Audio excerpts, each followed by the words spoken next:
actualidad asesor independiente con foco en diseño de sistemas pastoriles, gestión integral y pastoreo. Estimado amigo Gonzalo, gracias por estar aquí con nosotros compartiendo tus experiencias y conocimientos. Un par de indicaciones de cómo vamos a manejar este webinar. La conferencia tendrá una duración de aproximadamente 50 a 60 minutos y luego pasaremos a que Gonzalo nos responda todas sus inquietudes, las cuales ustedes las pueden realizar con el botón en la parte inferior de su pantalla que tiene los signos Q/A. Por favor, no realizar preguntas por el chat. Y quiero informarles que gracias a la fabulosa acogida a nuestras conferencias, estamos transmitiendo por Facebook Live, por lo que vamos a contestar las preguntas de nuestros seguidores de Facebook también. Quiero agradecer a la Asociación de Ganaderos de la Sierra y el Oriente, Floralp, Ceprovet y Agroveterinaria San Fernando por su apoyo en la difusión de este evento. Un agradecimiento especial al Grupo Alemán Livisto y su distribuidor Albet, auspiciantes de este evento, y a la organización por parte de AgroTraining. Otra vez bienvenidos y con ustedes el doctor Gonzalo Tuñón.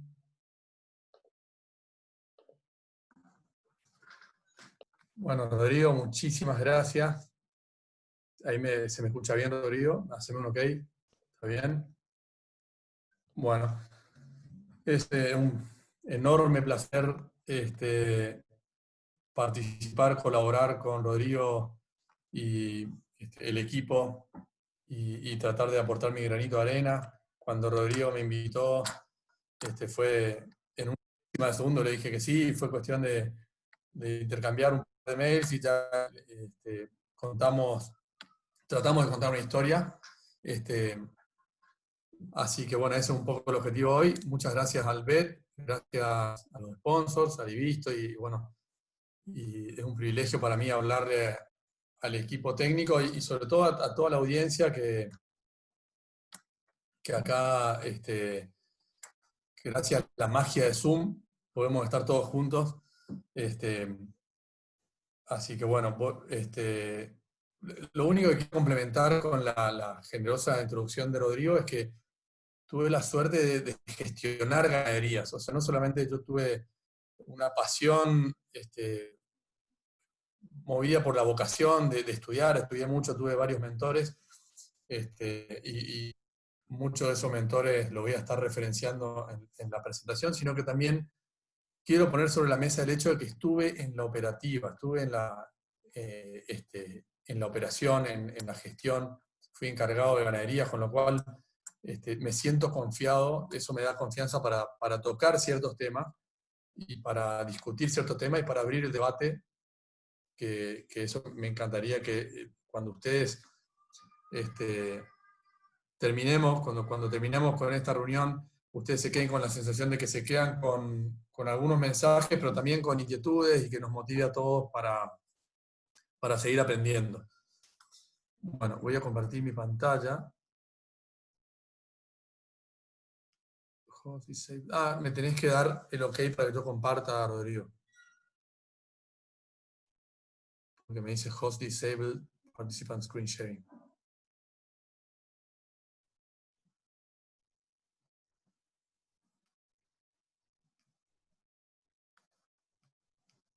A ver ahí.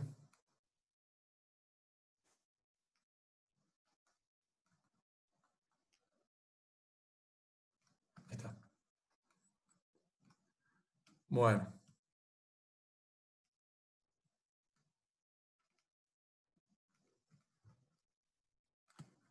Así que bueno, el título que le puse a la charla es El sistema, la vaca y el hombre. Y como subtítulo, claves para que la vaca lechera funcione en sistemas pastoriles. En un momento hablamos de la comodidad, del confort, pero después nos terminamos quedando con una vaca que sea funcional para un sistema pastoril, cosa que implica que la vaca también pone de su parte, ¿no? O sea, como yo una vez escuché a un neozelandés decir, nosotros queremos vacas que trabajen para nosotros. Este era un neozelandés que es especialista en genética. Entonces me gustó ese concepto y por eso le puse vacas lecheras que funcionen en sistemas pastoriles. El objetivo entonces es contar un poco un cuento, ponerle foco al sistema, a la vaca y al hombre, y sobre todas las cosas hacernos pensar. Entonces primero voy a empezar con un ensayo que fue publicado por este journal prestigioso. Esta publicación está mostrando los resultados de una encuesta donde se preguntaba a una población cuáles eran las actividades más difíciles en el mundo. Los resultados fueron espectaculares. Cuando se analizaron los resultados, con las cosas más difíciles, una opción era volar un jet, otra opción era hacer un gol en una final de un mundial, y otra opción era gestionar un tambo pastoril rentable que dure mucho en Argentina. Y por abrumadora diferencia ganó la opción C, gestionar un tambo pastoril rentable y que dure mucho en Argentina. Por ahí lo podemos adaptar a Sudamérica o Latinoamérica. Y obviamente esto es un chiste, es una publicación que de hecho a mí me sirvió mucho, que tiene que ver con el coaching, pero acá quería romper un poco el hielo con algo, algo gracioso. Yo no puedo ver si ustedes se rieron o no, pero a mí me resulta interesante empezar abriendo el paraguas, que estamos hablando de algo muy difícil.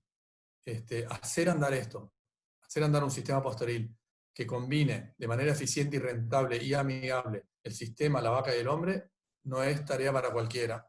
Y eso vamos a tratar de ir abarcando en la presentación. ¿Por qué no es fácil? ¿Por qué es difícil? Y bueno, primero empecemos por cómo se comporta el precio de la leche. Este es el precio de la leche en polvo desde 2013 hasta 2018. No fue necesario poner más actualizada esta gráfica porque lo que muestra es este efecto de montaña rusa, lo cual hace impredecible el comportamiento y hace que aún ustedes, que la mayoría son ecuatorianos, presumo, sean también vulnerables a un posible cisne negro, como decía Nassim Taleb en su libro. Cisne negro es algo impredecible. Entonces, ¿por qué no pensar que ustedes también, en un futuro, ojalá no muy próximo, pero en un futuro ustedes tengan que competir por el precio internacional? Y eso hace que el sistema sea más difícil. Fíjense las estadísticas del IFCN para el 2025, o sea, acá a la vuelta de la esquina. Esta estadística fue lanzada en 2016 y la estadística era que iban a haber 15% menos ganaderías, pero que a su vez iban a ser más grandes. Iba a haber más eficiencia en la producción de vacas, más comercio internacional, más producción y demanda. Pero en términos de número de tambos iba a haber cada vez menos. Y esto es la tendencia mundial, ¿no? O sea, menos tambos más grandes, con menos ganadería, perdón, que hablen en argentino.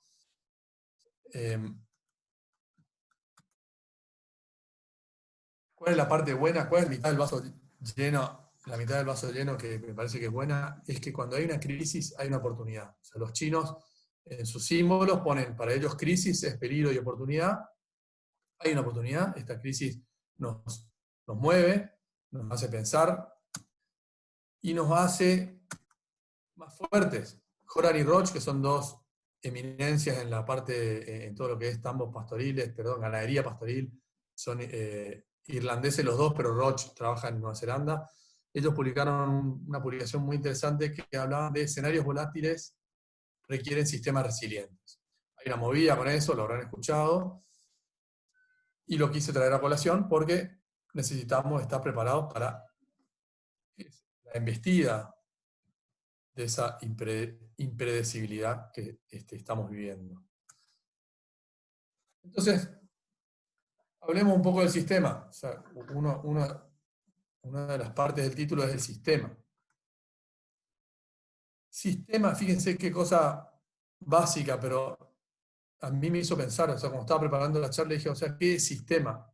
Y estuve buscando algunas definiciones. La que más me gustó es, un sistema es un objeto complejo cuyas partes o componentes se relacionan con al menos alguno de los demás componentes.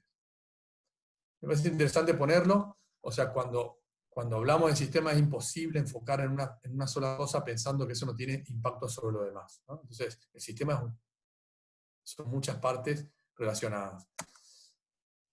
Ahora, cuando hablamos de pastoril, ¿qué es pastoril? Esto es un debate que muchas veces se escucha, muchas veces escuchamos, yo no lo encontré definido en ningún lado, pero sí por conversaciones. Creo que hay un consenso en que el sistema pastoril es un sistema de producción en el cual sí o sí un porcentaje de la dieta de las vacas proviene de forraje pastoreado. Esto a mí me dio mucha tranquilidad porque me rompía la cabeza a ver dónde está el límite a partir de cuál un sistema es pastoril. Y en realidad, cuando hay condiciones de producir pasto de calidad y cosecharlo, como son las condiciones de Ecuador, que son únicas en el mundo, si por lo menos el 20% de la dieta forma parte, 20% de la dieta es de pasto, el sistema es pastoril. Con lo cual, vale la pena jugar con todas las variables de un sistema pastoril. Ahora, como decía Colin Holmes, quizás el número uno contemporáneo del tema, hay un espectro de sistemas. Es difícil, no es blanco-negro. Hay un espectro y ese espectro va de sistemas donde hay 100% de pastura pastoreada o conservada, sistemas 100% pastoriles, a sistemas 100% de feedlot, confinados. Esos sistemas, por diversidad de motivos, están establecidos. Ahora, menos del 10% de las vacas están en este extremo del espectro. O sea, el 10% de las vacas del mundo que viven con esas exigencias, con esos desafíos, y los equipos de trabajo también. Ahora, ¿cómo es la vida de esa vaca? Esa vaca, en un sistema pastoril que va, digamos, en el espectro del 80% del pasto para este lado, pastorea 10 horas por día, camina 3 a 8 kilómetros por día, requiere tener partos una vez por año, es ordeñada una o dos veces por día, el consumo está restringido por la cantidad de fibra del pasto, lógicamente, y el secado por condiciones es una práctica corriente.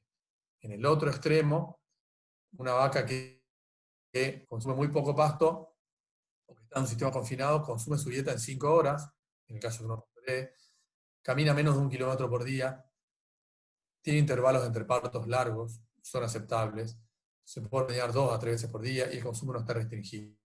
Ahora, está bueno poner los fundamentos de esto sobre la mesa para empezar a discutir los sistemas. En el otro extremo está Once a Day Milking, o sea, un ordeñe diario, y Automatic Milking System, ordeñes robotizados. Todo ese espectro de sistemas, el productor, por un montón de motivaciones intrínsecas o por circunstancias, elige cómo producir. Esta es una publicación de Headley y Colbert.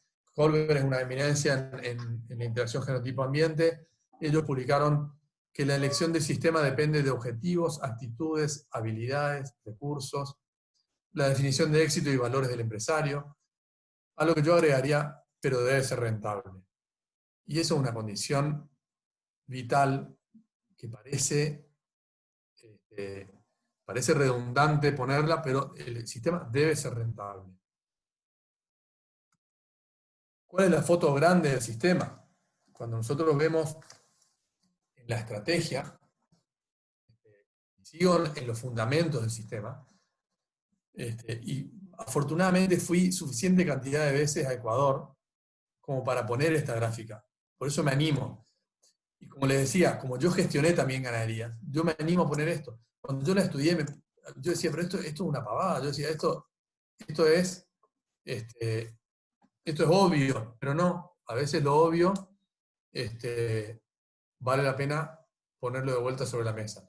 Fíjense acá arriba, esta es la gráfica de el crecimiento de pasto y la demanda de alimento de un sistema. La gráfica está tal cual como está en el libro de Colin Holmes, por eso lo puse como para hacerle un homenaje a Colin. En la foto grande del sistema pastoril, el corazón del sistema pastoril consiste en hacer una sincronía lo más cerca posible entre estas dos curvas.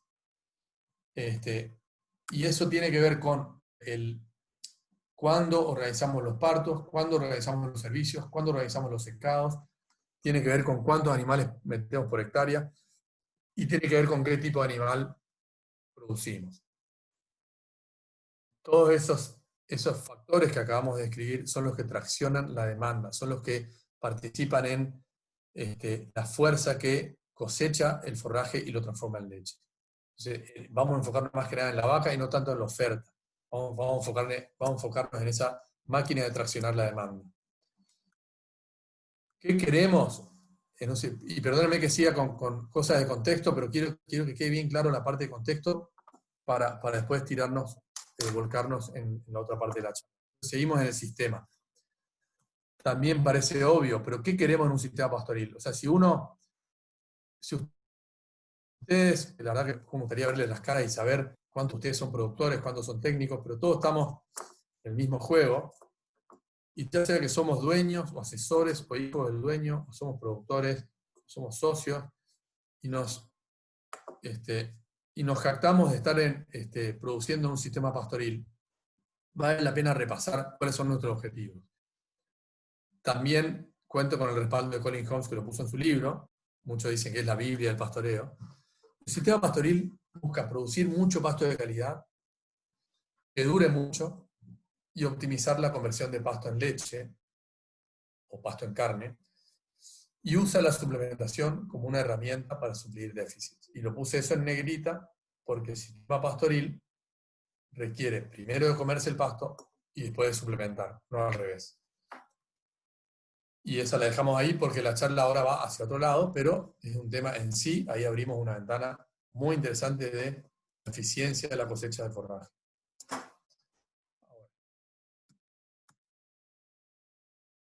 Ahora les voy a mostrar un par de gráficas que le dan respaldo estadístico a estas afirmaciones que estamos dando. Y voy a usar datos de David Becca, que es una persona con quien yo trabajo en el trabajo de asesoramiento, fue jefe mío. Él ahora está publicando dos publicaciones muy interesantes. Una compara sistemas de pastoriles y otra que habla de los factores que en inglés es el drivers, serían los tres drivers del desempeño. La traducción que yo encontré, los tres impulsores. Entonces, de esta publicación yo saqué las gráficas. Ahora, conceptualmente, cuando uno dice, bueno, yo tengo un sistema pastoril, ¿dónde debería poner todos mis cañones? ¿Cuáles son los drivers del sistema? Número uno, necesito cosechar mucho pasto por hectárea. Máxima cosecha de pasto por hectárea. Número dos, diseñar un sistema que resulte en que la dieta de cada vaca tenga un alto porcentaje de pasto, para que después la transforme en leche, pero la dieta de cada vaca debe tener un alto porcentaje de pasto. Y número tres, la tercera pata, necesito lograr la excelencia en la implementación del plan y de la ejecución. Excelencia en implementar un plan y en ejecutarlo. La cantidad de cosas que hay adentro de esa oración, ¿no? O sea, con esto le estoy diciendo, con mucha humildad, miren que tengo todo el respeto para los productores, yo vivo con ustedes y para ustedes, pero ¿cuántos de la sala virtual que tenemos realmente diseñan un plan antes de salir a ejecutarlo? Entonces, primero, máxima cosecha de pasto. Esto es una correlación. Y perdónenme que está así tal cual como va a ser publicado, pero lo quería dejar así original. Máxima cosecha de pasto. ¿Por qué? Los sistemas que cosechan, y esto es un estudio que hizo el sistema Red Sky de David Becca en el 2007 en Australia, con una muestra muy buena de tambos de empresas ganaderas, muy representativa y bien hecho, con sólidos, y hay numerosas correlaciones que dan mismos resultados en otras partes del mundo. Acá lo que muestra es que los sistemas, cada punto es una ganadería. Los sistemas, a medida que aumentan la cantidad de cosecha de pasto, o la cantidad de pasto cosechado por hectárea, disminuyen los gastos totales por litros, o sea, el costo de producción. Con un cuadrado de 19%, pero significativo estadísticamente. O sea, ¿qué quiere decir esto? Que el éxito en bajar el costo de producción para estas ganaderías está explicado en un 20% por la cosecha de pasto. Ustedes dirán, pero 20% es poco. Pero en sistemas biológicos como este, 20% no es poco. Con la cantidad de ruido y la cantidad de diversidad de condiciones que tienen estas ganaderías. Entonces, máxima cosecha de pasto número 1. Ahora, máxima cosecha de pasto también, no solamente por el costo, sino por el retorno sobre el capital invertido. Y acá la correlación es 41%. O sea, los sistemas que aumentan la cosecha de pasto por hectárea, aumentan el retorno sobre la inversión. Esos son los fundamentos estadísticos atrás de la máxima cosecha de pasto. Hay mucho para hablar de esto, pero después, alto porcentaje de pasto en la dieta. A medida que aumenta el porcentaje de pasto en la dieta, en la dieta de cada vaca, primero hace una curva sigmoide, aumenta el retorno sobre el capital para después, en una relación cuadrática, empezar a bajar. ¿Qué significa esto? Que si bien el R cuadrado es bajo, es estadísticamente significativo y la tendencia es lo que importa acá. Esto quiere decir que no es al azar, la tendencia es real y es el fundamento, que es lo que va a salir publicado, yo después le comparto la publicación, el fundamento por el cual la recomendación es aumentar el porcentaje de pasto en la dieta de cada vaca. Y en tercer orden, esto es de otro australiano, un australiano que se llama Donaghy, uno de los referentes en la parte de cosecha raíz. Y es lo mejor que encontré para explicar con una gráfica esto de la excelencia en la implementación y ejecución. Fíjense que estos son también ganaderías de leche de Australia, 2011. Las ganaderías, a medida que aumentan la cantidad de pasto cosechado en kilos por materia seca por hectárea, aumentan el superávit operativo. O sea, hay una tendencia a aumentar el margen bruto o superávit operativo a medida que aumenta la cosecha de pasto. Pero en estos dos círculos ustedes ven ganaderías con los mismos niveles de cosecha de pasto, pero resultados muy disímiles. Lo que pone la importancia de la ejecución. O sea, ahí están los tres pilares o drivers impulsores del desempeño de tambos pastoriles. Para poner, y esto es lo último del tema de contexto, para poner estos números en ese mismo estudio, con ese mismo grupo de ganaderías, fíjense, en Australia, 2006-2007, el precio de la leche en sol era este era el precio de la leche que se le pagaba al top 10 de los productores y al resto. Y al año siguiente el precio subió 23%. ¿Me siguen? O sea, estamos comparando un año base con un año de aumento de precio. ¿Qué pasó? Con el aumento de precio, el top 10% aumentó un 24% la producción de leche en medida en sólidos. El top 10% aumentó el 9% la cantidad de concentrado. El resto de los ganaderos aumentó 44%. O sea, ganaba más plata, aumentaron la cantidad de concentrado. El top 10% consumió 10% más de forraje que lo que había consumido el año anterior. O sea, a pesar de que aumentó la leche un 43%, aumentó la cosecha de forraje y aumentó el retorno sobre el capital invertido. Con lo cual, la excelencia en la implementación y ejecución de la estrategia, o sea, la gestión, es la segunda pata después del diseño del sistema. Y el paradigma. O sea, ver el pasto primero. Y ustedes que están en el oasis, en un lugar privilegiado, donde pueden pastorear, no importa la altura que estén con respecto al mar, pero tienen oferta de forraje como en muy pocos lugares del mundo hay, vale la pena que consideren el hecho de que el sistema pastoril empieza por el pasto. Se mueve por el pasto y diseña todo en función del pasto. Por eso pongo esto como para terminar con el contexto. Entonces, pasamos por el sistema, la importancia del sistema. Yo ahora les quiero compartir, digamos, hay mucho para hablar de la vaca, hay muchos temas que yo dejé, porque no quería hacer una cosa demasiado cargada. Lo que sí, les voy a compartir algunas experiencias, algunos datos interesantes, y tengo mucho para discutir después, y realmente con la experiencia que hay con el equipo técnico que me está respaldando, espero poder hacer un buen intercambio. Enfoquémonos en la vaca, ¿no? O sea, el sistema está, esa fue la primera pata, ahora la vaca. Y les voy a mostrar, esta es una foto de 2007, acá estoy yo yo soy 2007, esto fue un privilegio formar parte de este grupo. Este fue un grupo liderado por el doctor Corbini, otro de mis mentores. Si hay algún argentino en la sala virtual, seguramente lo va a conocer.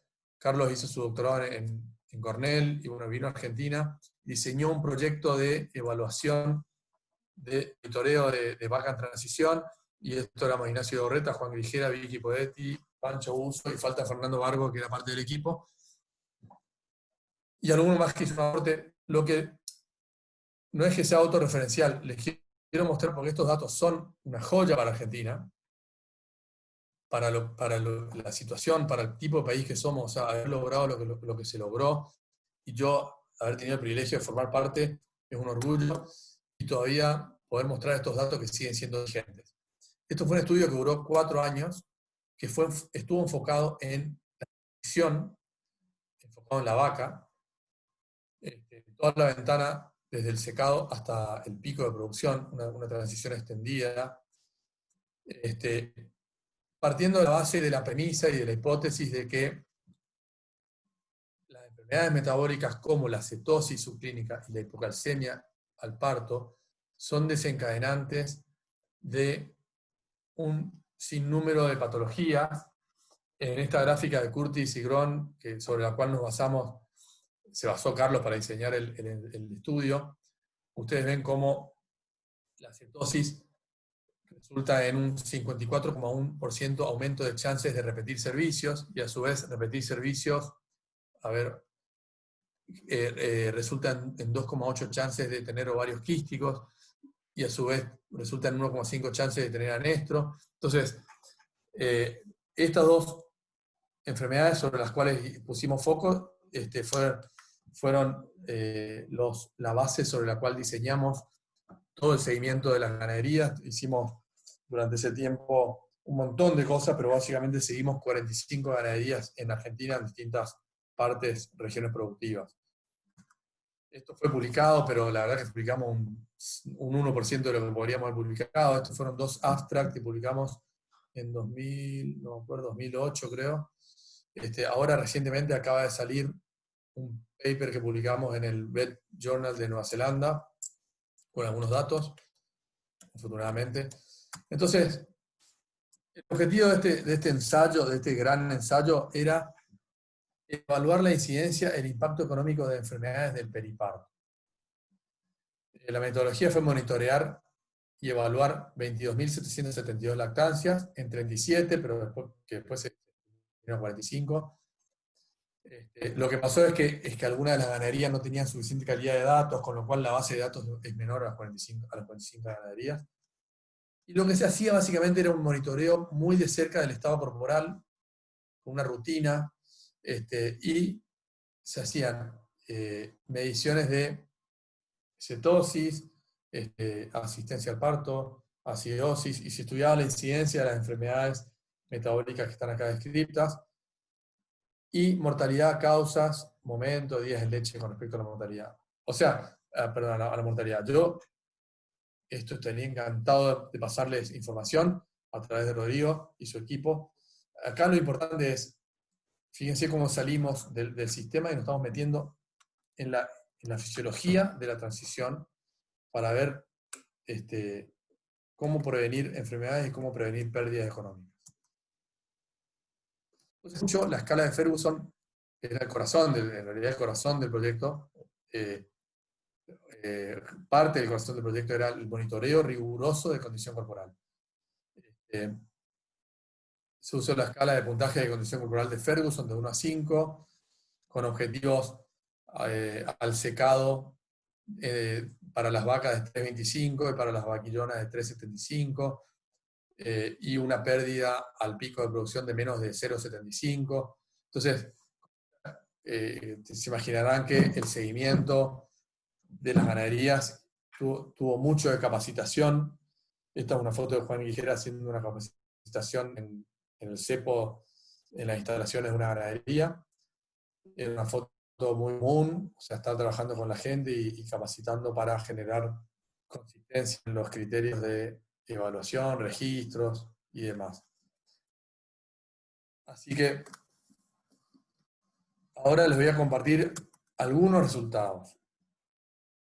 Y digo algunos porque saqué varios, pero me enfoqué por ahí en lo más relevante para hoy.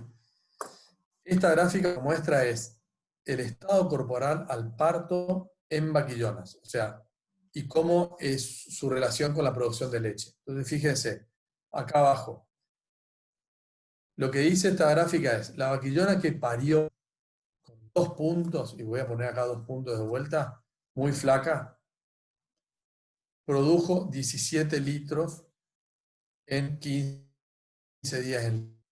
Acá este estudio es muy grande, con lo cual le dio mucha potencia. Ahora, la relación sigue, es diferente significativamente, hay diferencias significativas.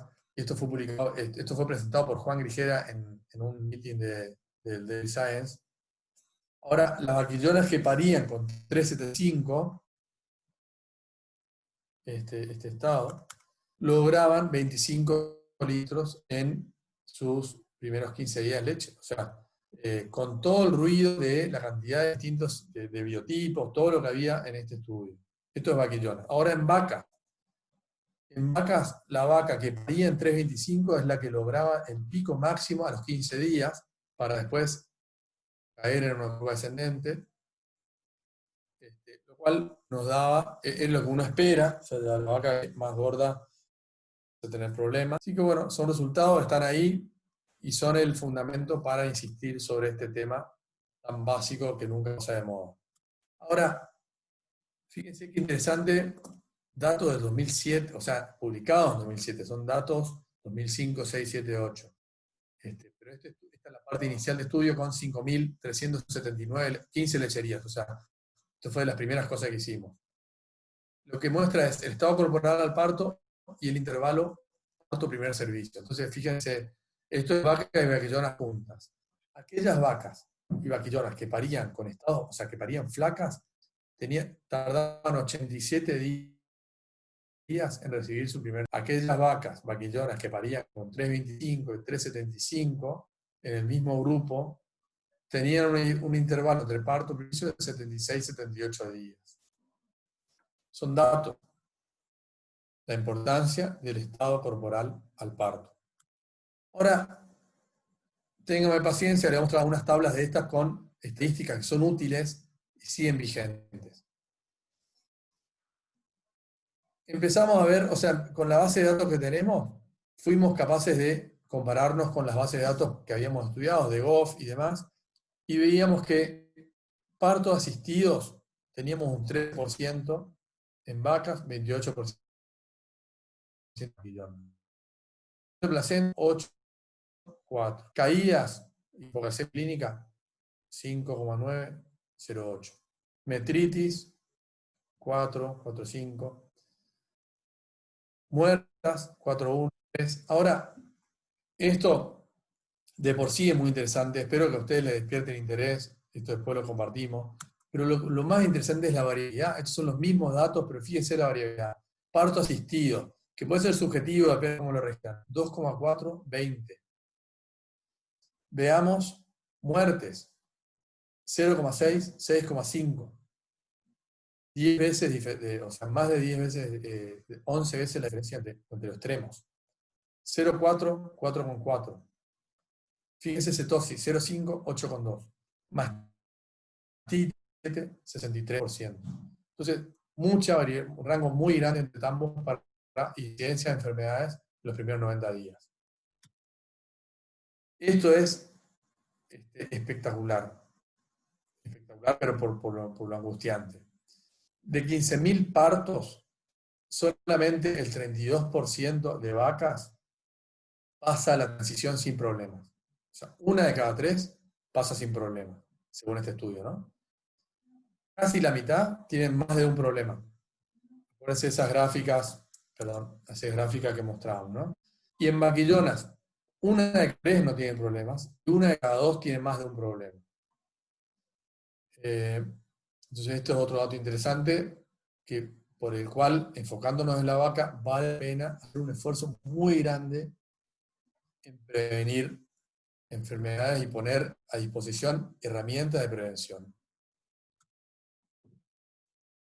Vamos a las muertes. Esto nos pegó en la cara y fue el insumo para innumerables eventos, charlas, toma de conciencia, como es esto que estamos haciendo hoy, toma de conciencia, son cosas que despiertan la conciencia, pero que después el día a día nos gana. Lo que muestra esta gráfica con los datos que fuimos capaces de recopilar es que el 73% de las muertes en vacas y vaquillonas ocurría dentro de los primeros 30 días. O sea, de cada 10 hembras que se mueren en la ganadería, 7 se mueren en una ventana de tiempo de los primeros días, de los primeros 30 días en leche. ¿Qué más, qué más podemos poner si queremos convencer a alguien de que se enfoque en el tema? ¿Qué más le podemos poner enfrente? Pero esto también, y esto quizás igual o más doloroso, cuando veíamos las causas de muerte en esos primeros 90 días, o sea, ya de por sí tener estos datos fue espectacular, con un N más chico, porque estos eran datos que empresas que tenían muy buenos registros, porque es muy difícil registrar las causas de muerte, ustedes lo saben, pero teníamos un 10% más o menos de causa, digamos, de las muertes. Una de cada 10 muertes era por hipocalcemia, entre 3 y 6 era por mastitis, estrés por calor, capaz que, o sea, difícil de diagnosticar, pero por traumas, fíjense, una de cada 4 traumas al parto, pero 6 de cada 10 eran indeterminadas. Entonces, esto desencadenó un montón de trabajo que hicimos con este grupo que como le digo, fue un privilegio, por eso puse el equipo. O sea, acá esto resultó en capacitaciones, nosotros aprendimos un montón, o sea, estuvo muy bueno. Y como les digo, bien, como buen país subdesarrollado, publicamos el 1%, con lo cual, como me dijo una vez un irlandés, si no lo publicás no existe. Pero bueno, afortunadamente podemos mostrar, confío en que ustedes confiar en que los datos están bien sacados. Ese es el problema de no publicar. Así que, ¿cuáles son 3 conclusiones que podríamos sacar? Yo esto lo saqué así como estaba de la presentación, una presentación que nos compró entre los integrantes del equipo. Primero, el foco en el estado corporal. O sea, no solamente ver los objetivos, sino ver la evolución. Y en un mundo ideal uno podría ir el estado corporal al secado, registrarlo, a la entrada a preparto, como difícil, al parto como más difícil, porque es difícil evaluar al parto, pero sí al pico, por ahí en las realizaciones reproductivas, pero registrar. Un mensaje que les quiero dejar es, si queremos enfocarnos en la vaca con esta movida nueva, estoy seguro que van a coincidir conmigo los del equipo de Rodrigo, hay que registrar para tomar decisiones informadas. Número 2, la enfermedad, creo que queda bien claro, hipocalcemia y citosis son las enfermedades madres, que son, al ser subclínicas, son silenciosas y nos generan mucho daño, y que vale la pena, vale la pena prevenirlas, y no hay que hacer mucho para prevenirlas, es simplemente enfocar en el preparto, enfocar en la diferencia catiónica y iónica de la dieta, buscar un nutricionista que nos ayude, controlar el ingreso de potasio en la dieta del preparto, corporal.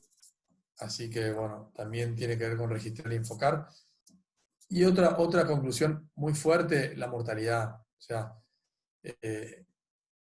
la mortalidad, que es algo tan frustrante que nos pasa en la práctica, que es como un saco roto por el cual se va el dinero, ¿no? Entonces, entender las causas, registrar las causas y atacar los problemas. Y algo más de la vaca, o sea, ya voy 34 minutos de charla, me quiero enfocar un poco en la vaca. Acá, esta es una charla por ahí multidisciplinaria, yo por ahí me animé a abarcar muchos temas juntos, me parecía más divertido. Entonces ahora los cambios de canal, o sea, nos metimos en la vaca, en cosas de medicina preventiva que me parecían prioritarias, pero que también dejamos de lado patojas, dejamos de lado un montón de cosas. La reproducción te la tocó Richard espectacularmente antes, o sea que por ahí me enfoqué en enfermedades metabólicas. Me gustaría hablar un poco del futuro, y tengo para esto, que no los pongo por una cuestión de tiempo, tengo resultados de muchos ensayos que evalúan la interacción genotipo-ambiente, que no los puse, me parecía más divertido, más interesante mostrar un poco dónde está la ciencia en términos de cuál es la vaca del futuro. Entonces yo marco acá cuál es la vaca del futuro, cómo la buscamos. Entonces voy a usar algunas transparencias de Donna Berry. Donna es hoy top 3 del mundo en genética cuantitativa y molecular, cualitativa, diseño de planes genéticos para sistemas pastoriles. Así que bueno, él gentilmente me cedió algunas transparencias. Él publicó un paper muy bueno que se llama Breeding a Better Cow, Will She Be Adaptable? Cuando el título para mí despierta un poco la discusión de nosotros podemos hablar de una mejor vaca, todo bien, o sea, espectacularmente, todo, o sea, ahora, ¿cuál es el significado de mejor vaca? ¿Qué es mejor a partir de ahora? O sea, ¿qué es? Olvidémonos de todos los paradigmas. ¿Qué es mejor para un sistema pastoril? Entonces, fíjense, este título él lo puso, El poder del conocimiento, y yo se lo traduje tal como lo puso él. Y él muestra lo que están haciendo en Irlanda.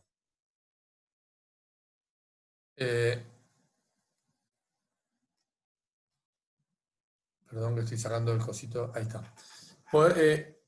Entonces, fíjense, esta línea azul es el progreso genético según la selección que vino haciendo Irlanda para intervalo entre partos. Entonces, el intervalo entre partos fue disminuyendo en progreso genético. Eso fue estirando en días. Fíjense, 1980, el intervalo entre partos era 372, y a medida que fue pasando el tiempo, 1995, el intervalo entre partos 380. Esto es la lechería irlandesa. Ahora, ¿qué hizo? Irlanda hizo un foco muy fuerte, puso un foco, un golpe de timón muy fuerte en la selección. El conocimiento logra mover la dirección del progreso genético hace intervalos más cortos. Esto es el progreso genético. Ahora, el fenotipo, lo que realmente pasa en realidad, también fue acompañando el progreso genético. Con lo cual, me parece muy interesante como ejemplo de una industria muy enfocada con foco en los rasgos funcionales para su sistema, como está haciendo el equipo de Chagas en Irlanda. Chagas es el instituto de, como si fuera Línea de Ecuador, INTA de Argentina, INEAP, perdón, de Ecuador. Entonces, fíjense lo que logran. Resultados de 2018. Los grupos de animales experimentales están dando 20% de preñez final en 12 semanas, en 3 meses de servicio. Resultados espectaculares. Otra. Objetivos de selección internacionales, ¿dónde estamos? O sea, podemos discutir un montón el pasado, pero ¿qué está haciendo hoy Suecia, Holanda, Dinamarca, Estados Unidos, Irlanda? ¿Dónde ponen sus objetivos de selección? Me resultó muy buena esta gráfica, también es de Donna Berry. Entonces, tomemos un ejemplo, a ver, ¿qué está haciendo Canadá? Canadá está poniendo parte de su peso en grasa para seleccionar sus animales, en tipo, en salud de ubre, en longevidad, en fertilidad y en proteína. No está poniendo nada de peso de leche. ¿Dónde está poniendo el peso de la selección? Japón, famoso por intervalos de interpartos muy largos, con mucha producción individual. Proteína, grasa, tipo. Entonces, hay una cosa que no es nueva, ya tiene varios años, de selección por rasgos funcionales, que la quería traer a colación, pensando en cuál es la vaca que queremos. ¿Cuál es la vaca ideal? preguntémonos cuál es la vaca ideal para nuestro sistema. Acuérdense de ese espectro de sistemas. La vaca ideal produce altas cantidades de producto de alta calidad, tiene una buena performance productiva, es saludable, dura mucho, no come grandes cantidades de alimento, es dócil, tiene buena conformación, tiene un impacto ambiental bajo y es resiliente ante perturbaciones externas. Esto también es información de Donna Berry, de Chagas. Como buenos sajones, ellos ponen este tipo de enunciados que por ahí uno por ahí no está acostumbrado a decir, es obvio, bueno, sí, es obvio, pero hay que ponerlo y leerlo y creérsela. ¿Cuál es la vaca ideal para nosotros? ¿Cuál es la vaca del futuro? Y estas son conclusiones de varios papers que escribió Donna últimamente, que se los recomiendo. Primero es que la vaca ideal es posible, y esa vaca ideal para cada sistema. La selección focalizada en aptitudes funcionales esenciales, fertilidad, longevidad y sanidad, va a ser una constante en esa vaca del futuro. Otra cosa que uno cuando se mete en el mundo genético, acá en la audiencia capaz que hay alguien, seguro que hay alguien que está en el tema genético, yo con mucho respeto lo digo, pero respaldado por la publicación de Donna, y también del profesor Nicolás López Villalobos, con quien tengo el privilegio de trabajar también, y él coincide, de hecho trabajan juntos. Hay mucha variabilidad genética para explotar. Esa consanguinidad de la cual hablábamos hace tiempo, de hosteinización y de que había mucho inbreeding, en realidad hay mucha variabilidad genética para explotar. Hay opciones, los genes están, y hay muchas herramientas para acelerar el cambio genético, para llegar a esa vaca del futuro. Donna Berry habla de que los rasgos prioritarios van a ser calidad de producto, consumo eficiente de materia seca, huella ambiental y salud. Esto me hace acordar a un filósofo argentino que habla mucho, es muy crítico, obviamente muy crítico de la política, no quiero meterme en política, pero él habla de que uno de los problemas argentinos es que siempre tenemos los mismos problemas, como lo mismo. Y me hizo acordar, no tenía pensado decir esto, pero me hace acordar cuando hablamos de los problemas de las vacas, ¿no? Fíjense cuáles son los problemas de Irlanda hoy y cuáles son los problemas de los que hablamos todavía en Argentina. Nosotros seguimos hablando de el axis reproductivo, nutricional, de si el tipo de vaca influye en la rusticidad, en la capacidad, en patas, selección por patas. Ellos hablan de rasgos prioritarios: calidad de producto, consumo eficiente de materia seca, huella ambiental y salud. Yo lo dejo con esa inquietud, esa pelota picando. Y vamos a dar les quiero dar un poco un respiro. Damos vuelta a la página, ya hablamos del sistema, hablamos de la vaca. Y para terminar el cuento, hablemos del hombre. Hablemos un poco del rol del hombre, ¿no? O sea, atado a pensando un poco en uno de esos drivers o uno de esos impulsores del desempeño de sistemas pastoriles que tiene que ver con la implementación del plan y la ejecución. Pero al final de cuentas es la interacción del hombre con el sistema. Y también está la mujer. El hombre no es solamente el hombre. El rol de la mujer y todo lo que significa el involucramiento de hombre y mujer en todos los procesos, desde el diseño hasta la implementación y ejecución. Primero, el mundo cambió. Yo me acuerdo cuando yo estudiaba con Colin Holmes y él siempre, era una época que apenas había internet, recién empezaba internet, y él ya hablaba de pensar en las generaciones que vienen, y después todo se fue acelerando. Y hoy ustedes van a coincidir conmigo en que las generaciones que vienen son distintas. Y el mundo, dentro de 20 años, va a ser parecido al de hoy, pero muchas cosas van a ser muy diferentes. Esta es una etapa de la revista Time, dice la generación mi, dice los millennials son un poco haraganes, se los llama narcisistas,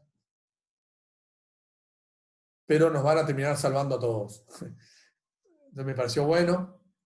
Una estadística de CREA, de los grupos CREA de Argentina, muestra que en las ganaderías de leche de Argentina, casi la mitad del personal hoy tiene menos de 30 años. Entonces, ahí hay un debate ya, hay un debate de los equipos de trabajo que tiene que ver con qué le ofrecemos, cómo es la vida de esas, qué le ofrecemos como alternativa para generar una carrera, para realmente apuntalarnos en todos los objetivos que queremos lograr. Y cuando nuestra población va a tener mucho de esto y tiene mucho de esto.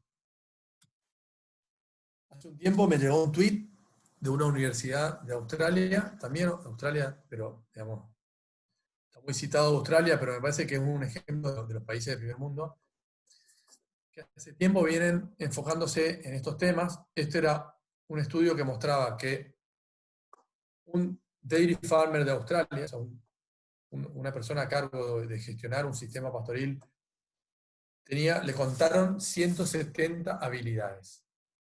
Entonces, esa persona, y muchos de sus productores son dueños, y están, como yo conozco, muchos en Ecuador, y en Argentina hay, y en Uruguay hay. Lo que pasa es que allá son muchos los que son dueños y hacen como esta persona está haciendo sus parcelas. Tienen que tener, es muy difícil, vuelvo a lo anterior, o sea, estamos hablando de una industria, de un rubro extremadamente difícil, y por eso no es para cualquiera. Y esta persona tiene que tomar a veces 100 decisiones por día. Y con esta persona nosotros queremos trabajar y queremos influir sobre esta persona. Si somos, ya sea que somos asesores, somos clientes, somos técnicos, o queremos venderle algo, o queremos asociarnos. Entonces pensemos en esta teología del sistema de la vaca, cómo nosotros entendemos la vida de este productor, de esta persona, de hoy para adelante, no importa lo que pasó para atrás. Y seguimos con el hombre, y esto a mí me resultó súper interesante. Esto es de un holandés, fue presentado en un evento de CREA y de INALE en Uruguay. Y lo que muestra acá, esto de las últimas cosas que me quedan, lo que muestra acá es, cuando había un problema en 1970, 1990, uno le preguntaba al académico. Entonces de repente el profesor de una cátedra tenía una ascendencia sobre toda la industria, toda la población de productores, que era directa. A partir del 1990, creo que cuando empezó creo que tiene que ver con las fotocopias, un poco la interacción, y después vino Internet, hasta 2010, el consultor era la referencia, ¿no? Y esto a mí me da mucha tranquilidad entender a partir de acá, y creo que y yo lo veo en mi vida profesional, en la práctica, que a partir del 2010 el aprendizaje es de los decisores. Entonces, acá voy como un paso más, después de, hablando del hombre, como parte de la trilogía, es el hombre en red, es el productor que empieza a aprender de que se genera entre los decisores. Esto tiene que ver con empoderar a las personas que toman decisiones y lograr trabajar en red y entender la problemática local de cada lugar. Por eso a mí me gusta tanto, creo tanto en los trabajos en grupo, y tuve la suerte de trabajar con algunos grupos dentro de Ecuador, así que yo creo que cualquiera que trabajó en un grupo de intercambio sabe el valor que tiene aprender de los decisores. Ahí termina generaciones. Es como que, bueno, hasta, digamos, un poco las generaciones de los que nacimos 70, 80, hasta casi los 90, bueno, valoramos mucho la estabilidad del ingreso, la jerarquía, la carrera, la rutina. Pero las generaciones nuevas buscan esto. realización, tiempo libre, horizontalidad, desafíos, logros, diversidad. Pensemos en esto. Entonces, para ir terminando, ya voy cerrando, me gustaría dejarle algunos mensajes. Les quiero decir que fue un inmenso placer participar, y tiro la pelota como para intercambiar. En ese sentido les pido que nadie se guarde de opinar y de colaborar en la respuesta, en particular el equipo técnico. Entonces los mensajes que dejo son: número 1, cuando pensamos en sistemas, pensemos en sistemas resilientes. Resilientes en términos de robustez para aguantar las condiciones que se vienen. Le dejo el mensaje de que los impulsores del desempeño de sistemas pastoriles son la máxima cosecha de pasto por hectárea y el porcentaje de pasto en la dieta. Y eso debe ponerse en juego, debe ponerse en escrutinio. Uno empieza a planificar un sistema pastoril. Como tercer pata, excelencia en la implementación del plan y en la ejecución. Entonces, una cosa es el diseño y otra cosa es llevarlo al terreno y hacerlo. Para esto, el paradigma del pasto, la mentalidad puesta en el set mental para empezar por el pasto y hacer esa sincronía entre oferta y demanda de manera tal de lograr los objetivos propuestos acá, pero también suplementar estratégicamente para también sacar el máximo provecho posible de la eficiencia de conversión de las vacas. Pero el paradigma del pasto es condición sine qua non de sistemas pastoriles rentables. Cuando vemos la vaca, el mensaje que les quiero dejar, que es un mensaje general, mucho foco en la prevención, que la herramienta de condición corporal y la de foco en el son tecnologías de acceso puras, tienen que ver con el control y con la toma de decisiones proactiva y la búsqueda de la vaca funcional. La búsqueda de la vaca funcional. Hay suficiente cantidad de conocimiento en Ecuador para asesorarse, para entender qué rasgos se necesitan para los sistemas, de acuerdo a la región, de acuerdo a las exigencias, y buscar la funcionalidad. Y pensemos para adelante, ¿somos atractivos como negocio para las nuevas generaciones? Entonces, les dejo la bebida nacional del sur como una manera de decir, bueno, empecemos el intercambio, y fue un placer, y bueno, le dejo la palabra a Rodrigo. Muchas gracias. Muchas gracias, Gonzalo. Vamos a darte un minutito para que tomes agua y empezamos con las preguntas que tenemos tanto en Facebook Live y aquí en el foro de los presentes. Así que ya vamos en un minuto con las preguntas. Gracias.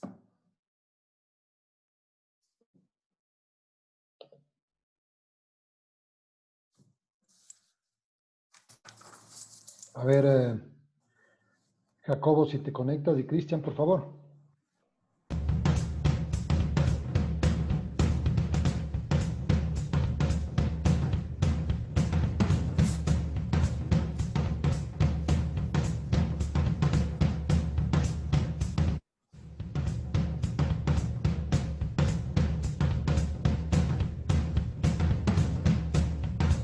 Jacobo, tú, por favor, nos ayudas con las preguntas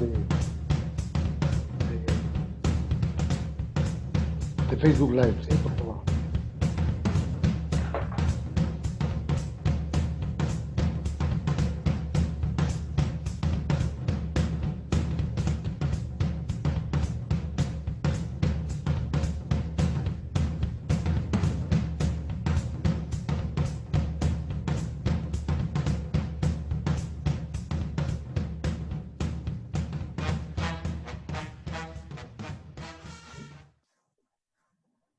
Eh, por favor, los que hicieron las preguntas en el chat, si las pueden transcribir al de Q y A, que es Question and Answers, por favor, que de ahí vamos a dar lectura. Ok, empezamos con la primera pregunta, Jacobo. Claro que sí.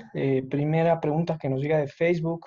Primero, muchas gracias, doctor, por la presentación y gracias a todos los asistentes. La primera nos habla un poquito, puntualizando sobre el tema de la vaca ideal, que nos puntualice un poco más sobre el punto que dice resiliente ante las perturbaciones externas. Bueno, muy bien. Gracias, Jacobo.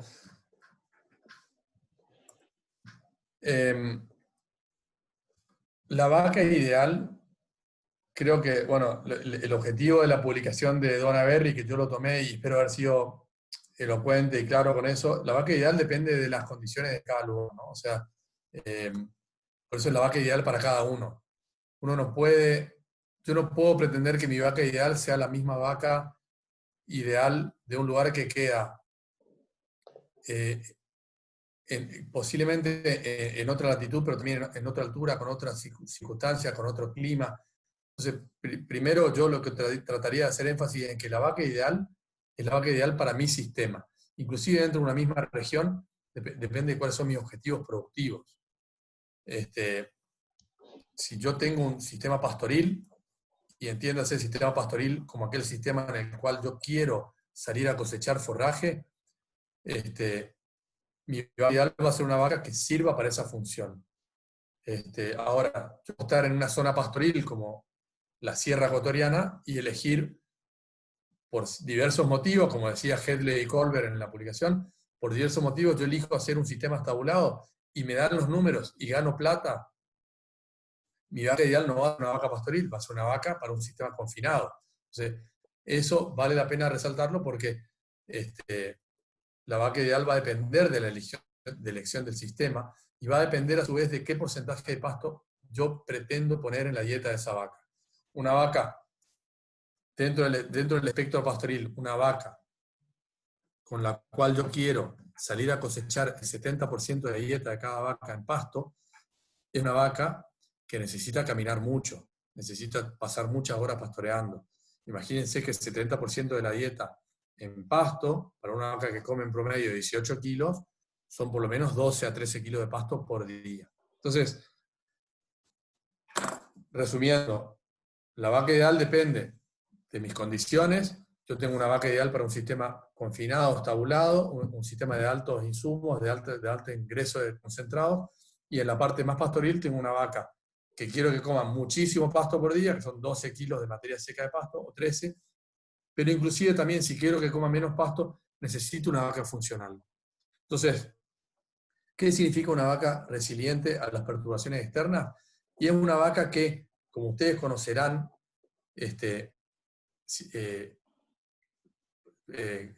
inclusive dentro de sus regiones, de donde les toca trabajar, son vacas que son capaces de aguantar variaciones en la inclusión de concentrado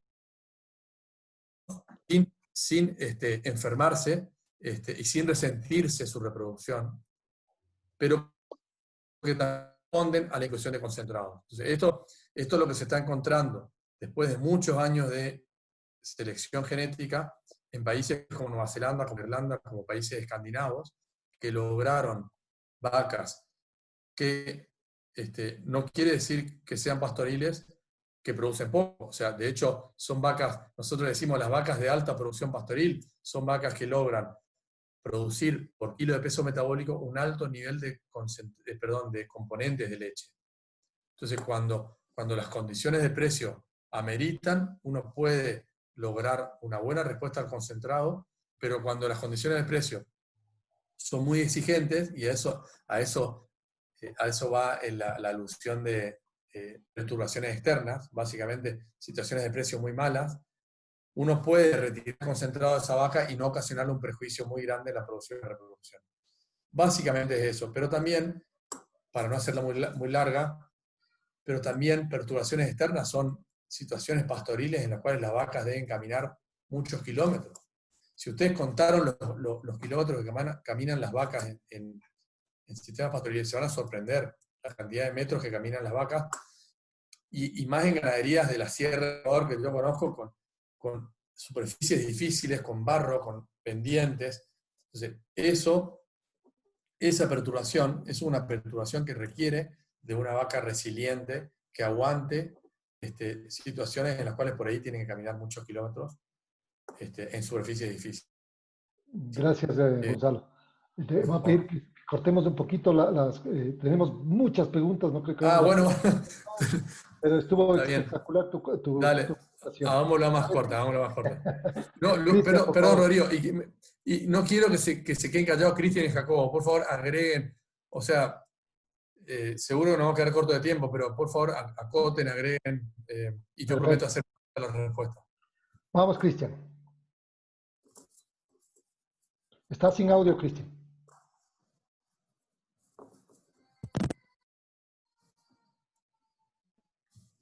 Cristian.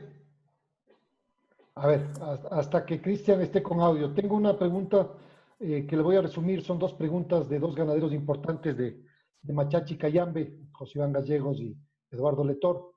Que la pregunta es que qué opinión tienes en relación a los cruces, al manejo de cruces en razas lecheras, y adicionalmente, y que cuál creerías tú que es el cruce los mejores razas para hacer cruces y buscar los mejores resultados. Opino, te voy a hacer caso, la voy a hacer corta. Difícil, pero dale. Bueno, el cruce me encanta, conceptualmente me encanta. Yo una vez tuve la oportunidad de trabajar con Montgomery, que es un especialista en cruces de Nueva Zelanda, y Devin Harris, o sea, tipos son eminencia en el tema, y con Nicolás López Villalobos, que es una eminencia también, o sea, que un poco de oído de trabajar con ellos. Conceptualmente el cruce, que es lo que se hace en la industria porcina, equina, hasta en los perros, o sea, el cruce genera un animal rústico que tiene vigor híbrido, que justamente aporta ese vigor híbrido a situaciones restrictivas, difíciles.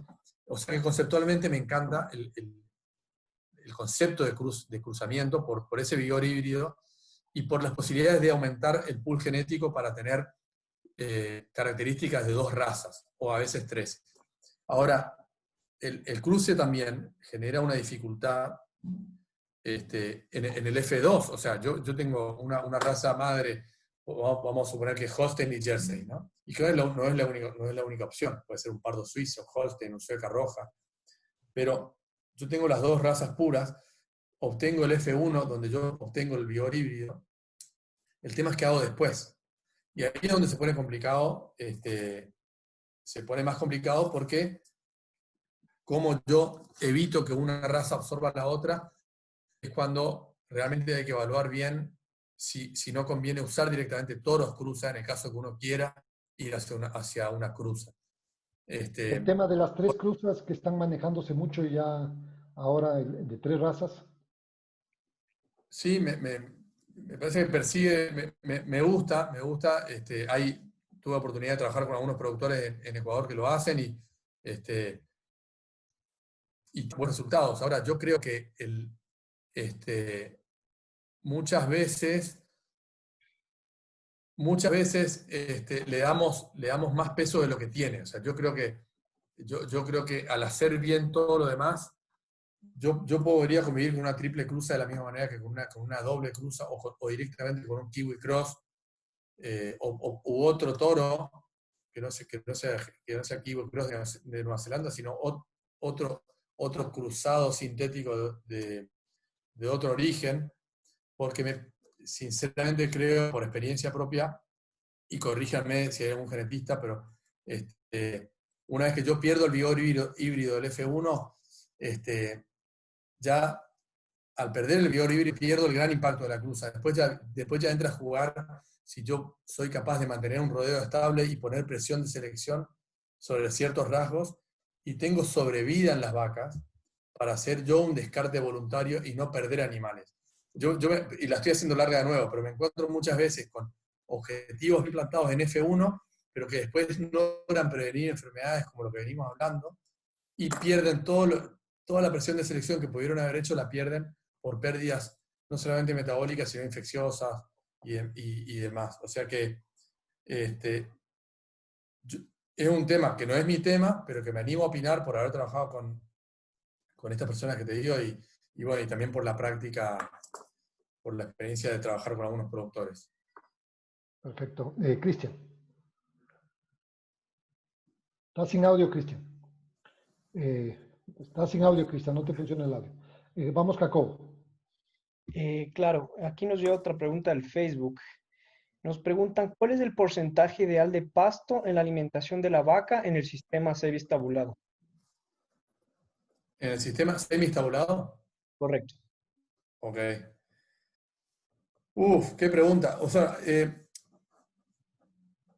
primero, en un sistema sin semi-estabulación, o sea, donde no hay un encierro, es más fácil, ¿no? O sea, uno se imagina la vida de cada vaca y uno dice, a ver, ¿cómo es el día promedio de mi vaca? Bueno, el día promedio de mi vaca, esa vaca consume 9 o 10 kilos de pasto por día, de materia seca. Entonces yo decido cómo es la vida de esa vaca, y esa vaca, en un ejercicio, cuando yo diseño mi sistema, yo decido que come el 60-70% de pasto en la dieta, y de hecho las correlaciones cuadráticas que mostré terminan resultando, depende del país, depende de la región, más del 50%, entre 50 y 65% de pasto en la dieta del sistema sin estabulación, es el número con mayor retorno. Y el rango es alto porque depende de la calidad del pasto, depende de la posibilidad de la relación de precio entre los concentrados y el pasto y la leche, ¿no? Ahora, acá quiero insistir en que lo importante es planificar el año y simular un año para uno tener su propia respuesta. Casualmente yo ahora estoy colaborando con una ganadería de leche de Uruguay que es una situación parecida a la de la pregunta, digamos, la misma. Hay un rodeo, un grupo, un rejo, que está estabulado todo el año y que tiene 0% de la dieta pasto. Y hay otro rodeo que está 100% pasto, digamos, 100% al aire libre todo el día, todo el año. Digo. Con lo cual no queda otra que hacer un promedio ponderado de la cantidad de forraje en la dieta de ambos grupos y llegar a un promedio anual. Y la verdad que la respuesta va a depender de cómo simular ese escenario y cuál es el escenario más rentable. Ahora, para la vida de las vacas en un sistema pastoril, más del 50% es no solamente lo más rentable, sino lo más funcional. 8 o 9 kilos de pasto es una condición que implica confort, que implica una buena oferta de forraje, que implica un doble pastoreo diario. En términos de negocio, cuando yo hice esta simulación, yo me terminé encontrando con un promedio ponderado de 35% de pasto en la dieta. O sea, no sé si se entiende, espero ser claro con esto de ponderado. O sea, hay un grupo que nunca come pasto y un grupo que come mucho más pasto, pero cuando hago el promedio de ambos grupos, el promedio baja a un 35-40%. Y esa sería mi respuesta. Pero insisto, y hago una salvedad, Rodrigo, la respuesta la tienen que tener ustedes cuando planifican su sistema en un Excel donde ponen todas las variables. De acuerdo. Cristian, ¿estás con audio? No, no está con audio. Seguimos. Nos avisas cuando estás con audio, Cristian, por favor. Bueno, Gabriel Araujo pregunta, para incrementar la calidad y cantidad de pastura, debemos tener un nivel de fertilización adecuado y hacer un control de residuales de la pastura. En base a su experiencia, ¿cuál debería ser el residual? ¿Debería ser la fertilización adecuada y cómo deberíamos controlar el residual de la pastura? Bueno, la fertilidad va a depender de los niveles de fósforo basales, y yo tengo la suerte de trabajar con Carlos Batalla en algunas cosas y él me enseña de fertilización porque no es un tema mío, pero sí, claramente depende de la situación basal, la situación base del predio para fertilizar. Eso es condición prioritaria. que a su vez va a depender del tipo de suelo, de las especies en cuestión. Ahora, donde sí puedo hablar es la necesidad de optimizar el uso del nitrógeno, ¿no? O sea, nos encontramos con sistemas en los cuales hay una brecha muy grande entre lo que se puede obtener de respuesta de nitrógeno y lo que se usa finalmente.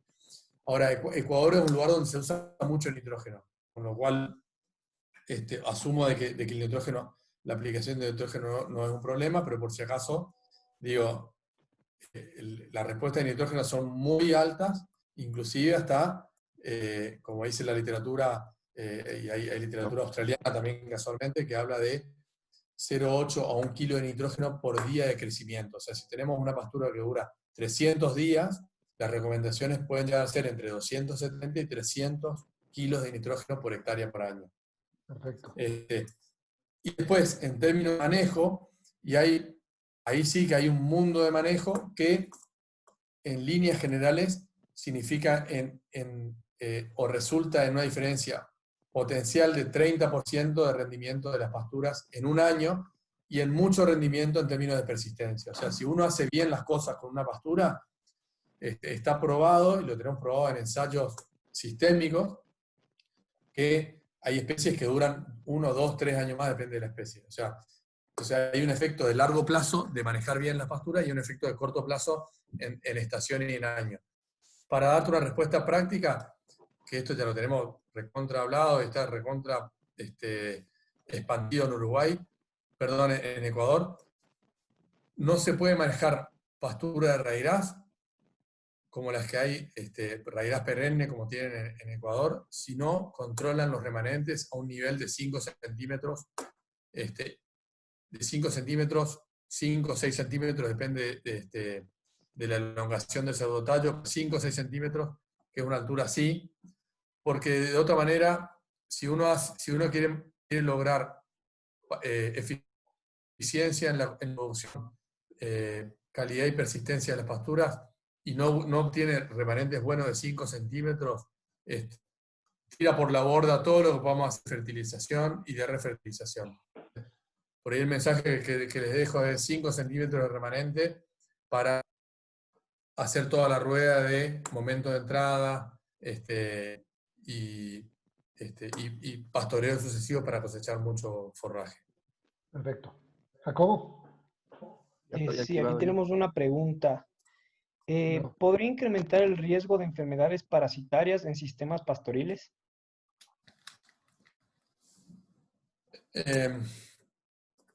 Realmente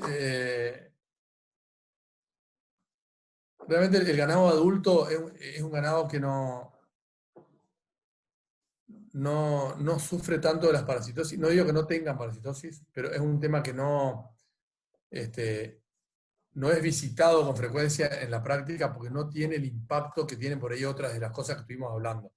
Si el ganado joven, si el ganado es joven, y ahí es muy importante la prevención, el conteo de huevos por gramo, y con la misma filosofía de lo que venimos con la prevención, o sea, prevención, registros y entender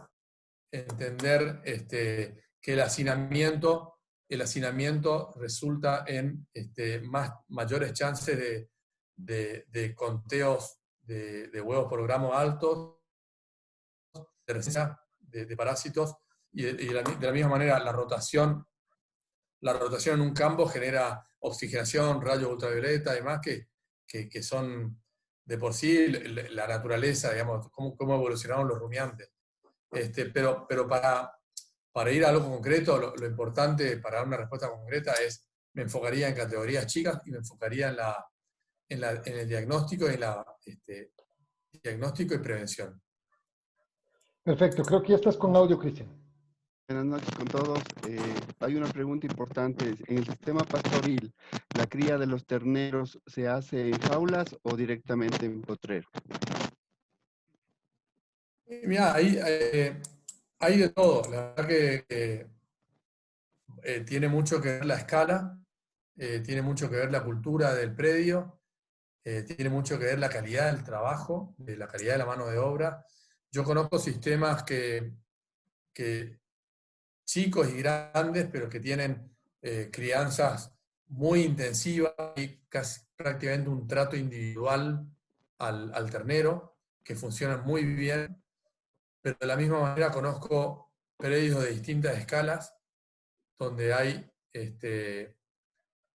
sistemas de corral, de crianza colectiva que funcionan muy bien, y de la misma manera conozco los dos que funcionan muy mal. O sea, entonces yo no me animo a recomendar uno. Posiblemente si yo participara del diseño de un predio, yo trataría de ir a un sistema grupal. Si yo arrancara de cero, trataría de ir a un sistema colectivo, porque por un tema de lo que está pasando hoy en el mundo, o sea, de la eficiencia de la mano de obra, de los procesos, un poco de esto que decimos, ¿qué quiere una persona joven que entra a un predio? Quiere trabajar eficientemente, quiere trabajar rápido y quiere ocuparse de otra cosa. Y eso a veces, esto de la cría intensiva, requiere mucho tiempo y mucha atención. Ahora, estoy haciendo de vuelta respuesta muy larga, pero creo que de esta manera por ahí abarco un poco varios conceptos. En último, lo único que quiero decir al respecto, realmente independientemente del sistema elegido en crianza, ya sea corral, o ya sea en estaca, o ya sea en un colectivo, en un corralito con 10 animales, o ya sea con una casilla donde hay donde hay corralitos independientes. La importancia, acá lo que importa es hacer bien lo que hay que hacer. Y yo estoy hablando con un lugar donde yo veo que las crianzas son muy buenas. O sea, mi experiencia en Ecuador es que es un punto fuerte de lo que yo veo en Ecuador, la crianza. O sea, obviamente hay de todo, pero en términos generales es una cosa con la que se trabaja muy bien en crianza. No así en Argentina, en Uruguay, donde tenemos otras situaciones. Pero por ahí mi respuesta final sería, lo que más me importa a mí es que funcione, y después solamente cambiaría un sistema si estoy diseñándolo, y ahí sí me iría hacia algo lo más eficiente posible en términos de mano de obra. Gracias. En todo caso, la próxima semana tenemos a una coterránea tuya, técnica en crianza de terneros, Agostina Bogni, que nos va a dar la conferencia de crianza de terneras. Ah, qué bueno. Así que ahí Qué bueno. nos iremos y tendremos mucho por discutir en crianza de terneras. Me imagino. Doctor, nos preguntan qué Sí. estrategias consideran para los pequeños productores de ganado bovino, tanto de carne y de leche, ante esta pandemia que estamos sufriendo todos. Y acá en Argentina circuló un material muy interesante de prevención, que yo sé que allá también lo hicieron. O sea, yo tengo contacto con algunos productores de Cuenca y de Machachi, y de otras partes. O sea que lo primero que te diría, hay un tema de estrategia de prevención para el operario, porque realmente la entrada del virus, del coronavirus a un predio haría desastres por la imposibilidad de atender los animales. Eso sería, yo tengo el documento, o sea, pero tiene que ver con por ahí cosas de manejo de riesgo, como por ejemplo tratar de que no haya solamente un responsable. Yo amo que haya un solo, digamos, yo creo mucho en esto de que haya un solo responsable para cada tarea, pero en estos casos conviene mucho tener siempre un plan B, que no haya solamente un responsable para cada tarea, porque es como casi como una situación de guerra. O sea, si uno se enferma, bueno, tendría que haber un reemplazo rápido, y eso me quedó grabado de estos protocolos que salieron. Obviamente el uso de barbijos, me parece que el testeo sería muy importante. Y después muchas cosas de sentido común que ahora no me acuerdo. Lo que sí quiero traer a colación, que lo vivo con mucho entusiasmo, es que una de las cosas buenas de la pandemia fue muy mala en muchos sentidos. Una de las cosas buenas es que podamos hacer este Zoom. Pero otra cosa buena es que encuentro que los dueños están muy enfocados en sus predios.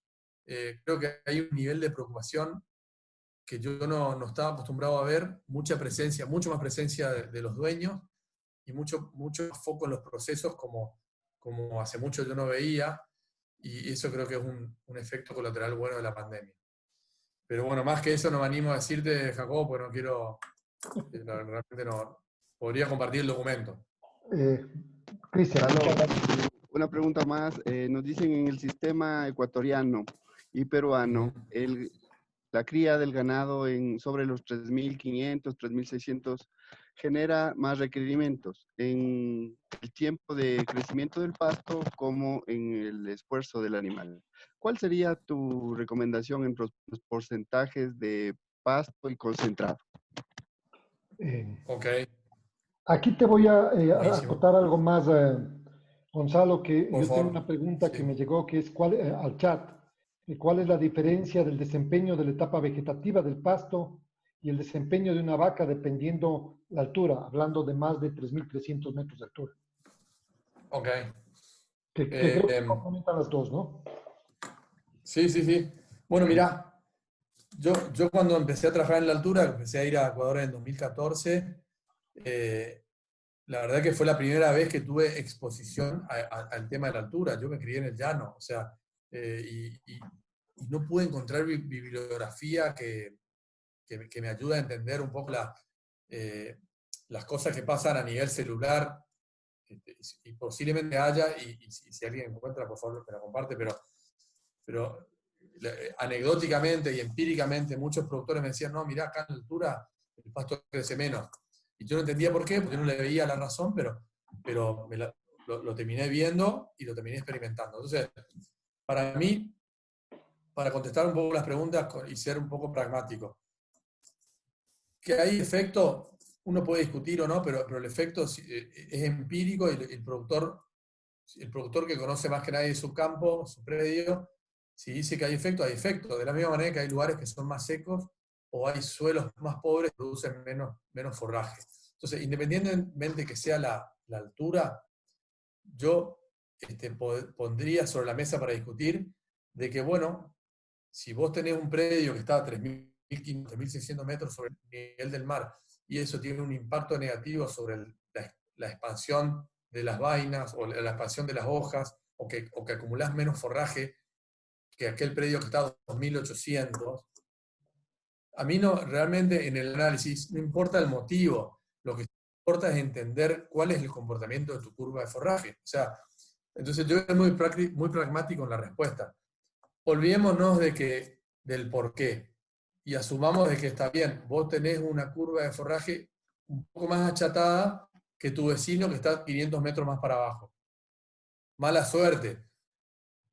Ahora, la cadena de decisiones a la cual yo te quiero llevar es muy simple.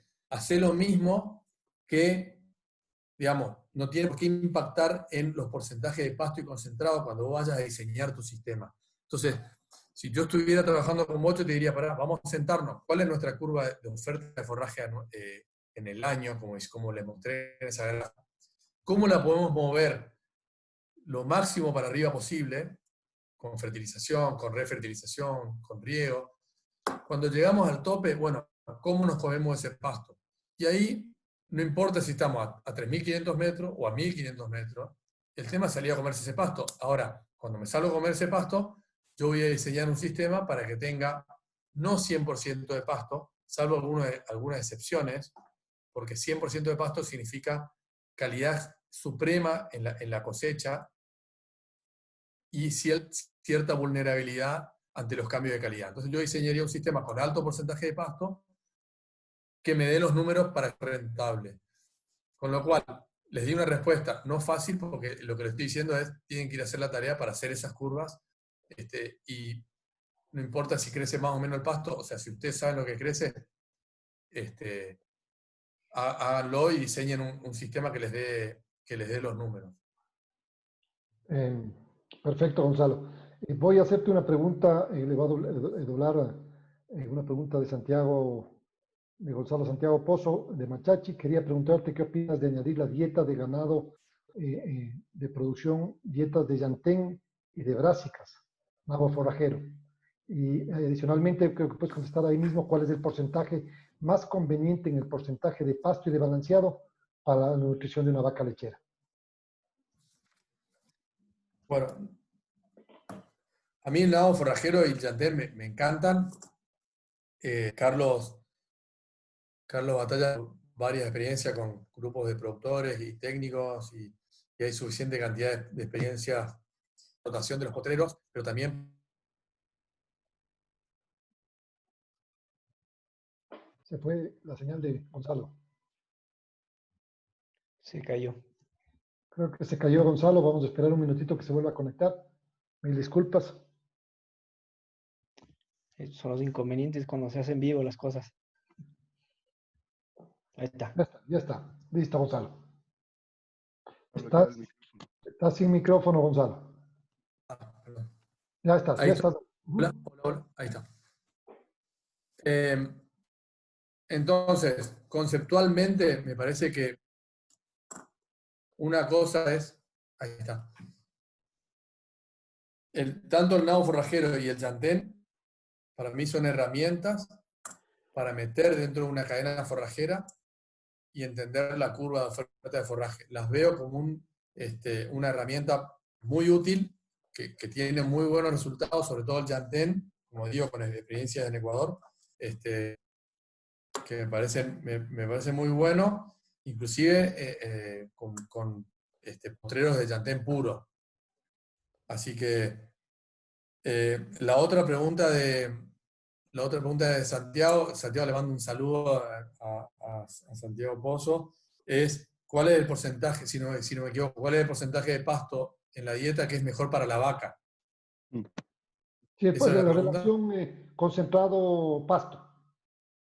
Ok. Realmente, bueno, primero hablemos de qué tipo de vacas. Hay vacas que tienen más capacidad de responder a concentrado, que es decir, de una manera son más felices con más concentrado, ¿no? Ahora, en términos generales, la vaca se va a adaptar al nivel de concentrado que nosotros le queramos dar. Entonces, desde el punto de vista de la salud, no va a haber, en la medida que lo hagamos bien, no hay un impacto negativo, salvo que demos niveles exorbitantes de concentrado. Ahora, en términos de respuesta al concentrado, depende del biotipo del animal. Hay animales que, para esto tengo algunos resultados de ensayos midiendo la respuesta al concentrado de distintos biotipos. Hay biotipos de animal que no responden más al concentrado a partir de determinado nivel. Eso lo vemos a diario en el campo. Y eso va a depender entonces si tenemos un animal que tiene rasgos funcionales que hacen que dirija la energía hacia su reproducción, su capacidad para pastorear y su capacidad para caminar, y eso en detrimento de la respuesta al concentrado. Ahora, habiendo dicho eso, la verdad que Santiago te da una respuesta que tampoco es fácil. Lo que más me importa a mí es entender que el porcentaje de concentrado en la dieta y el porcentaje de pasto en la dieta tiene una razón económica. O sea, yo voy a diseñar un porcentaje de concentrado y de pasto que sea el más rentable para mi sistema.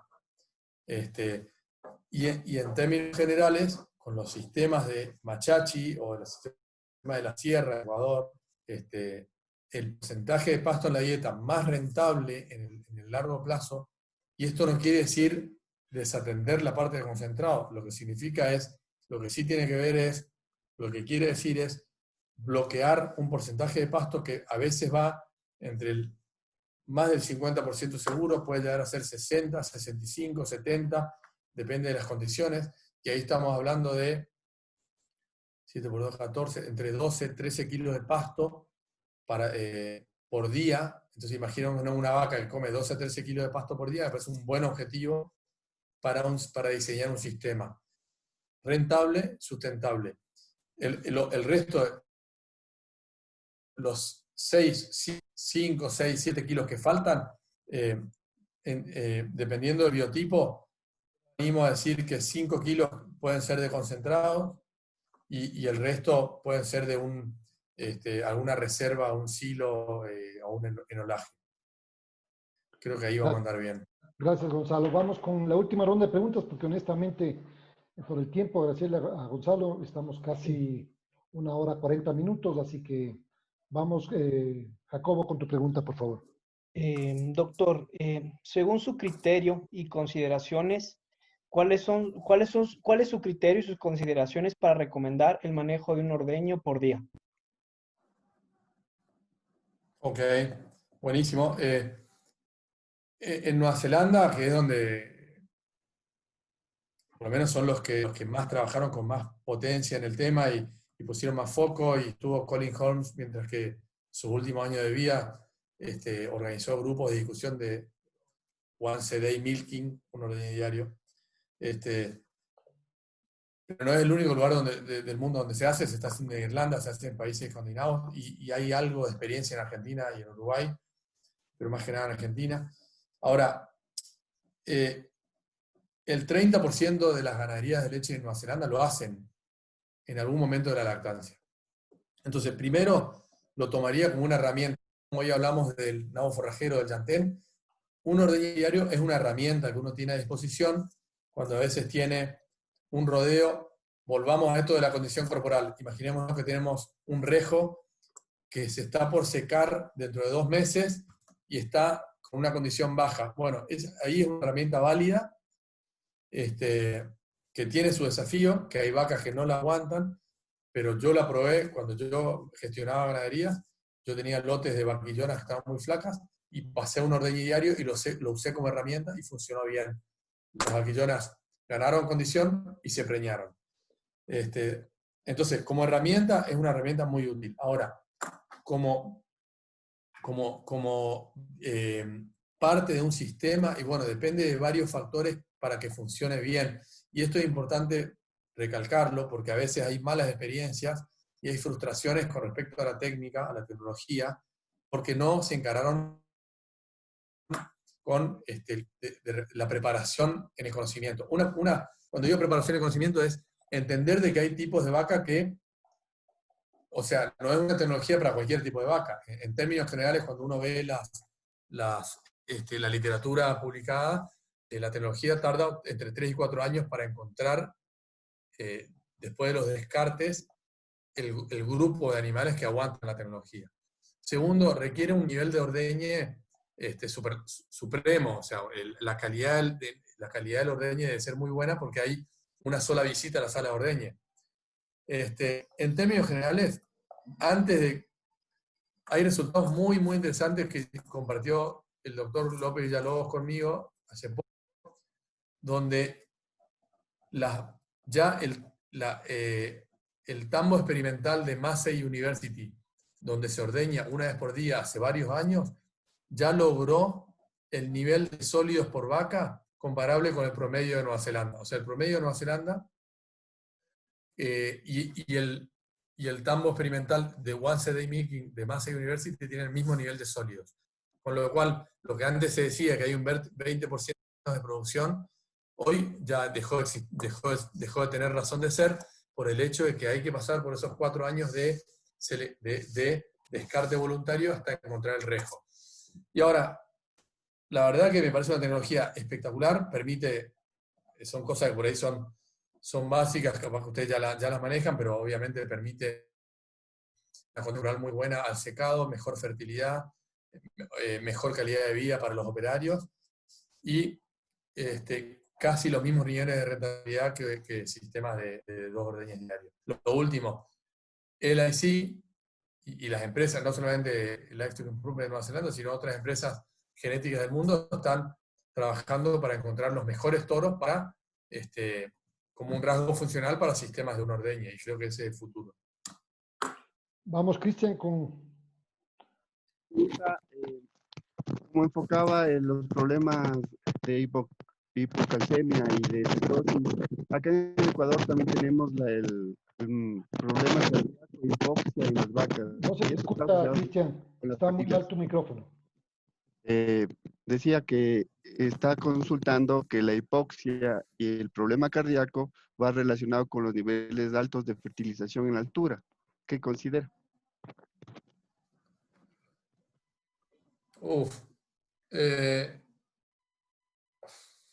¿Qué tema es ese? O sea, realmente esto no es fácil, ¿no? O sea, primero que yo me encontré con un tema parecido parecido a este cuando hablábamos del efecto de la proteína soluble en el rumen y el impacto negativo que tiene en la fertilidad. Y le dimos vuelta mucho al tema.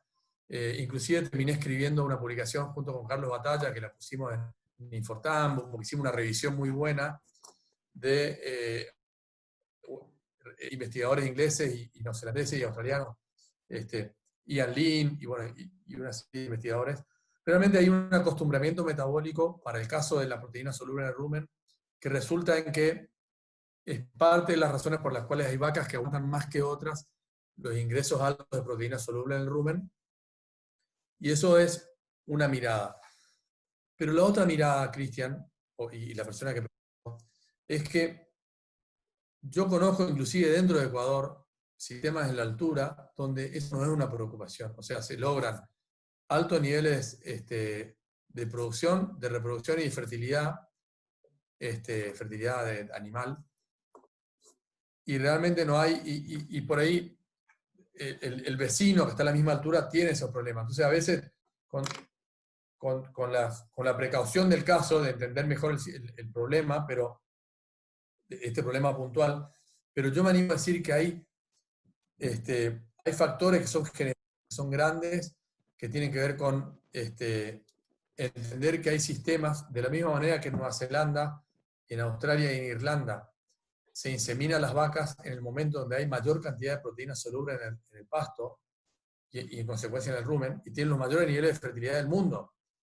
Entonces, yo trataría de enfocarme en los procesos básicos, funcionales, para, y no perder tanta energía, y lo digo con todo respeto, pero no perder tanta energía en tratar de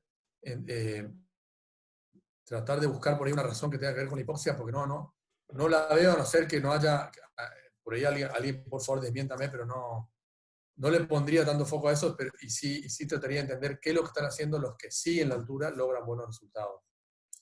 De acuerdo. Jacobo. Eso fue la última de Facebook. Ok, y yo creo que se ha tratado de contestar la mayoría de preguntas. Quiero agradecerte, Gonzalo, por tu tiempo, y no va a ser la única vez que le vamos a ver a Gonzalo.